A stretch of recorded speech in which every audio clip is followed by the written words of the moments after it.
नमस्कार दोस्तों, मैं स्वागत कर रहा हूं आपका टेट एस्पिरेंट यूट्यूब चैनल के अंदर। जो हम प्रिपरेशन कर रहे हैं बेटा एचटेट 2020 के अंदर quantitative aptitude, reasoning ability and mathematics की प्रिपरेशन कर रहे हैं बेटा। तो इसके अंदर हम बेसिकली बेटा 50 क्वेश्चन को टारगेट कर रहे हैं। हम कितने क्वेश्चन को टारगेट कर रहे हैं बेटा? 50 क्वेश्चन को टारगेट कर रहे हैं। 50 क्वेश्चन आउट ऑफ 150 क्वेश्चन। और ये किसके लिए है? हमारा लेवल वन PRT के लिए है, एचटेट 2020 के लिए। ठीक है, 10 क्वेश्चन हमारे मात्रात्मक योग्यता के हैं, 10 क्वेश्चन हमारे मात्रात्मक योग्यता के, 10 हमारे तार्किक अभिक्षमता के और 30 क्वेश्चन हमारे मैथ के। तो टोटल हमारे 50 क्वेश्चन हो जाते हैं। क्वांटिटेटिव एप्टीट्यूड के 10 क्वेश्चन, रीजनिंग के हमारे 10 क्वेश्चन और मैथ्स के 30 क्वेश्चन। तो ये हमारे 50 क्वेश्चन हो जाते हैं, जो एक काफ़ी अच्छा वेटेज रखते हैं एग्जामिनेशन के अंदर बेटा। ठीक है, तो स्टार्ट करते हैं वीडियो को without wasting any time.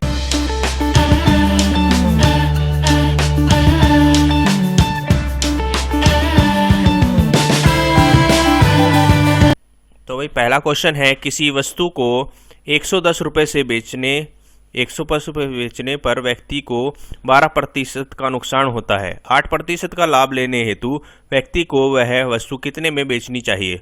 By selling an article for rupees 110, a man lost 12%. For how much should she sell it to gain 8%? तो बेटा क्या है क्वेश्चन? हमारा क्वेश्चन है, किसी वस्तु को 110 रुपये में बेचने पर क्या होता है? व्यक्ति को 12% का नुकसान होता है। 12% का क्या होता है? नुकसान होता है। मतलब ये परसेंटेज हमारी कितनी होगी? 100 से माइनस कर दो, 100 से 12 को माइनस कर दोगे तो कितना आ जाएगा? 88%। 100 से 12 को माइनस कर दोगे ना तो कितना आ जाएगा? 88% आ जाएगा। क्या हमारा इसकी वैल्यू? तो अब 88% ऑफ x बराबर मतलब ये है 110 रुपये है, तभी तो हमें 12% का नुकसान होगा। अगर ये 88% होगा, जो हमने जितने रुपए में खरीदे थे, तभी तो हमें 12% का नुकसान हुआ है भाई। तो इससे हमारा क्या आ जाएगा? x निकल जाएगा। x क्या है? हमारी CP है। तो ये हमारा कितना आ जाएगा? 11 8 जा और ये 11 10 जा, ये ऊपर चला जाएगा तो ये आ जाएगा अपना 1000/8। कितना आ गया? 1000/8। 8 1 जा 8, 8 1 जा 8, 20 बचा 8 2 जा 16 और 8 5 जा ये। तो ये हमारी आ गई CP। अब हमें क्या करना है? गेन करना है। 8% का गेन चाहिए हमें, 8% का लाभ चाहिए किसी व्यक्ति को वस्तु बेचने के लिए। तो CP हमें पता है, 8% का लाभ चाहिए तो 100 होता है हर चीज़, और 8% का लाभ चाहिए तो कितना हो गया? 108% निकाल लेंगे हम 125 का। 108% निकाल लेंगे 125 का, तो हमें पता चल जाएगा कि हमें कितने रुपए में वो सेल करनी चाहिए।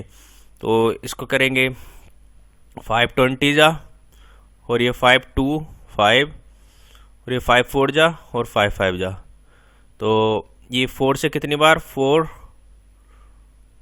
2 जा 8 और 4 7 जा 28। तो इस 25 इंटू 5 आ गया, 5 और 3 कैरी, तो ये आ गया 135 rupees. 135 rupees option number third क्या है? बिल्कुल राइट आंसर है इस क्वेश्चन के लिए। ठीक है, चीज़ें क्लियर हो रही है? समझ में आई चीज़? अब इसने कहा था भाई किसी वस्तु को हमने बेचा 110 रुपये में, तो व्यक्ति को क्या हो गया था? 12% का नुकसान हो गया था। 12% का नुकसान हो गया था। 100% टोटल होता है। अब 12% का नुकसान हो गया तो मतलब ये जो 110 रुपये है ये 88% होंगे। 88% होने चाहिए जो जितने रुपए में हमने खरीदा है। ठीक है, तो इससे हमने निकाल लिया CP, और हमें फिर कमाना था 8% का लाभ। 8% का लाभ कमाना था तो बस क्या कर दिया? 108% निकाल दिया। उससे हमें पता चल गया कि कितने रुपए में बेचे कि हमें 8% का लाभ हो जाए। 110 रुपये की जगह, तो 110 रुपये की जगह 135 रुपये में बेचता तो उसको क्या हो जाता? लाभ हो जाता 8% का।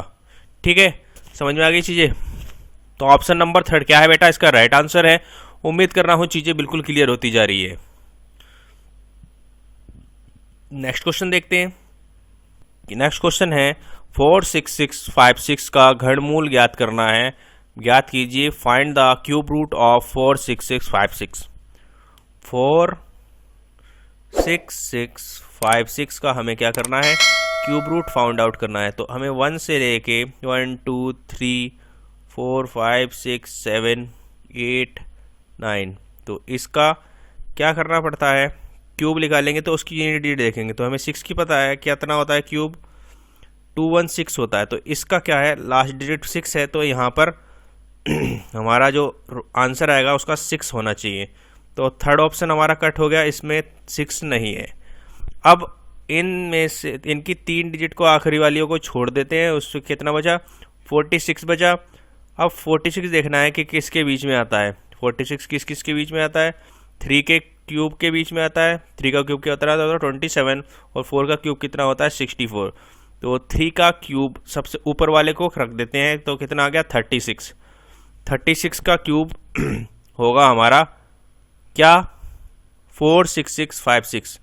46656। तो बस फिर इसको आप टिक कर दीजिए। ऑप्शन नंबर सेकंड क्या होगा, बिल्कुल राइट आंसर होगा। ऑप्शन नंबर क्या होगा, सेकंड हमारा बिल्कुल राइट आंसर होगा बेटा। ठीक है, चीज़ें क्लियर हो रही है, चीज़ें क्लियर हो रही है। तो ये है भाई। अब देखते हैं नेक्स्ट क्वेश्चन, क्वेश्चन नंबर 108। दो बेलनों की त्रिज्याओं का अनुपात 2:3 है, 2/3 है तथा उनकी ऊंचाइयों का अनुपात 5/3 है। इन बेलनों के आयतनों का अनुपात है। The radii of two cylinders are in the ratio 2:3 and their height are in the ratio 5:3. The ratio of their volume is तो सिलेंडर, ये होता है हमारा सिलेंडर, इसका हमें वॉल्यूम पता है कितना होता है, πr²h। πr² होता है volume of cylinder, volume of cylinder होता है। अब हमें वॉल्यूम का अनुपात ज्ञात करना है, तो इसके लिए हमें किस किस की रिक्वायरमेंट होगी, रेडियस की। रेडियस का रेशियो क्या दे रखा है, रेडियस का रेशियो क्या दे रखा है बेटा, 2:3 दे रखा है। लेकिन हमें यहाँ पर क्या यूज करना पड़ता है, स्क्वायर। तो स्क्वायर का रेशियो क्या हो जाएगा, 4:9। ये कितना हो जाएगा, 4:9।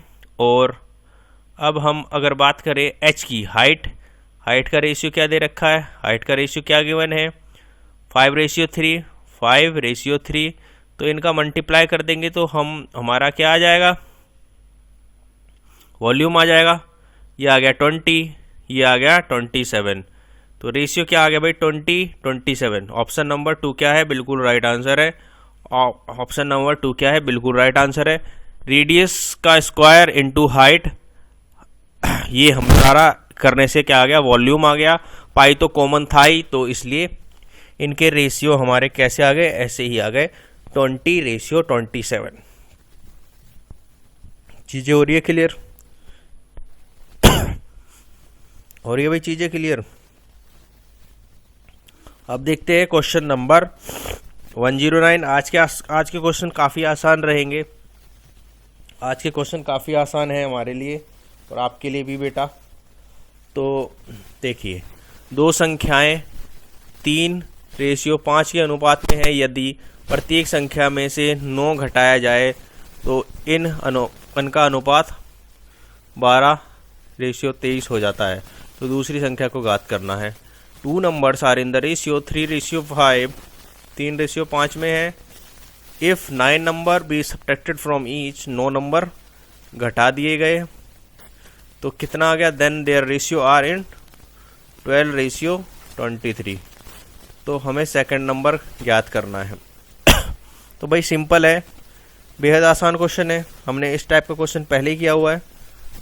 तो इनके गैप को देखेंगे, कितना गैप है इसके बीच में, 11 का अंतर है और इन दोनों के बीच में 2 का अंतर है। तो हमें क्या करना है, इन रेशियो को क्रॉस मल्टीप्लाई कर देते हैं। मतलब क्रॉस क्या, इसका 11 का है तो इनमें 11 का मल्टीप्लाई कर देंगे। तो ये कितना बन जाएगा, ये हो जाएगा 33:55 और ये हमारा इसका 2 से मल्टीप्लाई कर देंगे, ये आ जाएगा 24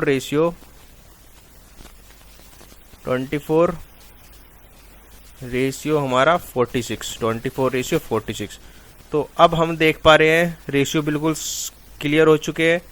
55 में से 9 जाएंगे तो 46 आएगा, और 33 में से 24 जाएंगे 9 जाएंगे तो 24 आएगा। तो 1 रेशियो बराबर 9, तो हमारा मतलब 9 रेशियो बराबर 9 रेशियो है। रेशियो क्या है, मतलब 9 का डिफरेंस से हमारा रेशियो भी 9 कम हो रहा है, तो इसलिए 1 का है, मतलब कोई भी अंतर नहीं है। जो इसका हमारा रेशियो फाइंड आउट हुआ है वही हमारा क्या है, रियल नंबर भी है।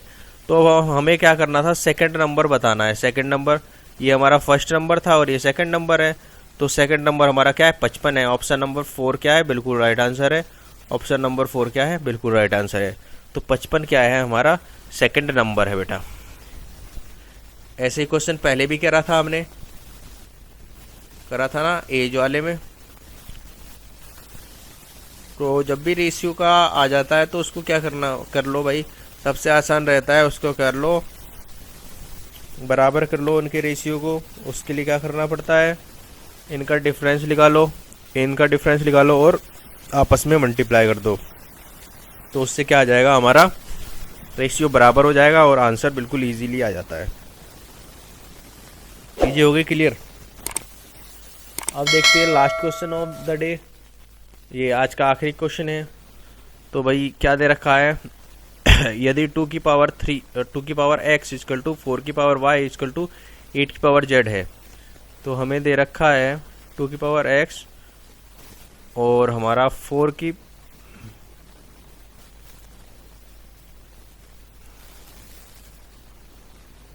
की पावर y और 8 की पावर z, ये दे रखा है। अब हमें क्या करना है, ये दे रखा है और हमें x का मान ज्ञात करना है, ठीक है।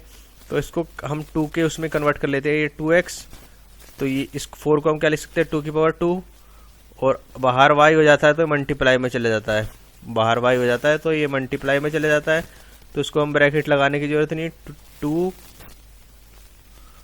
2 की पावर 2y हो गया, और ऐसे ये 2 की पावर 3 होगा और बाहर हो जाएगा हमारा z, तो ये कितना हो जाएगा, मल्टीप्लाई में आएगा, 2 की पावर 3z। 2 की पावर बेटा क्या आ जाएगा, 3z।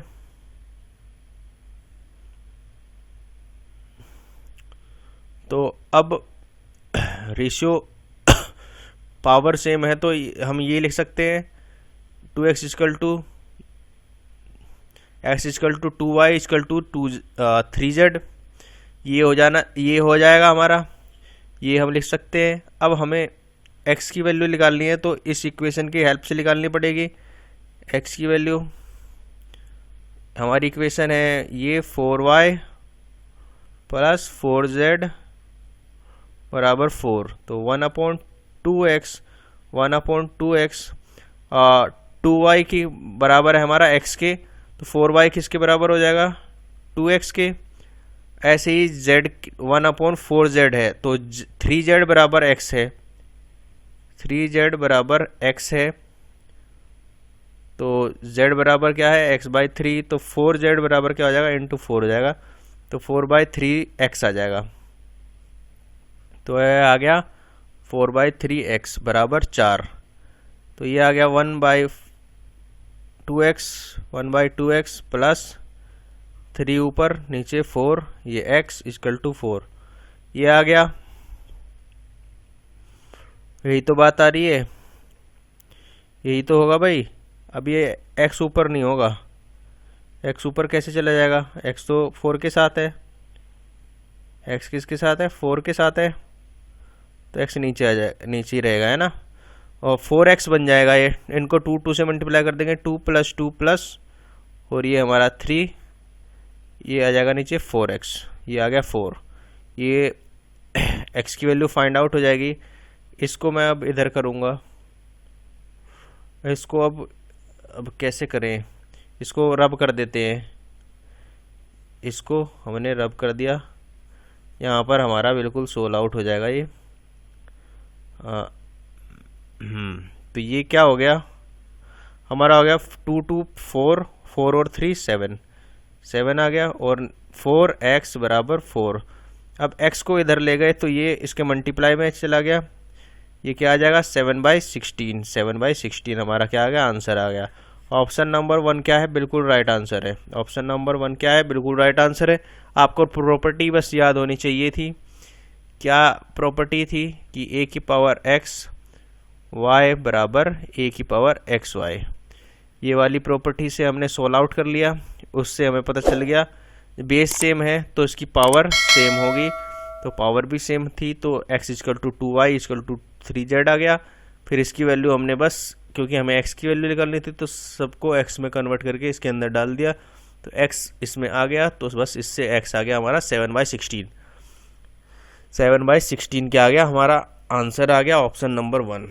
उम्मीद कर रहा हूँ चीज़ें बिल्कुल क्लियर हो रही है तो भाई शेयर करो दोस्तों के साथ, और लाइक करना बिल्कुल ना भूले, और सब्सक्राइब करना बिल्कुल ना भूले, और घंटी तो बिल्कुल बजा ही देंगे, ठीक है, घंटी जरूर बजाएंगे नोटिफिकेशन आने के लिए।